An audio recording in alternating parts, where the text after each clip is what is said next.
ہم کریں گے ہر مظلوم کی حمایت۔ بسم اللہ الرحمن الرحیم۔ السلام علیکم، میں ہوں حرین فاطمہ اور آپ دیکھ رہے ہیں حمایتی نیوز HD چینل۔ نظر ڈالتے ہیں آج کی اہم خبروں پر۔ بھینس کالونی انتظامیہ کی غفلت اور عوام کی مشکلات۔ Bhains colony road number 1 Mehran highway پہ سیلابی صورتحال نے انتظامیہ کی ناکامی کو بے نقاب کر دیا۔ بھینس کالونی میں سیوریج کا مین نالا پھٹنے سے نالے کا سارا پانی مہران ہائی وے پہ پھیل گیا، جس کی وجہ سے نئی تعمیر شدہ مہران ہائی وے تباہی کا منظر پیش کر رہی ہے۔ عوام و دکاندار شدید مشکلات سے دوچار ہیں، جبکہ ٹریفک کی روانی بھی بری طرح متاثر ہو رہی ہے۔ حیرت کی بات یہ ہے کہ اس سنگین مسئلے کے باوجود ٹاؤن کمیٹی اور DMC کی جانب سے کوئی عملی قدم نہیں اٹھایا گیا۔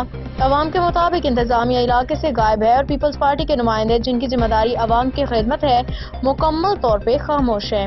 صفائی ستھرائی کی ناقص صورتحال اور مردہ جانوروں کو گلیوں میں پڑے رہنے سے عوام مزید پریشانی کا شکار ہیں، بیماریاں پھیل رہی ہیں اور سیوریج کے نالے پھٹنے کے واقعات معمول بن چکے ہیں، لیکن کوئی مؤثر کارروائی نہیں کی جا رہی۔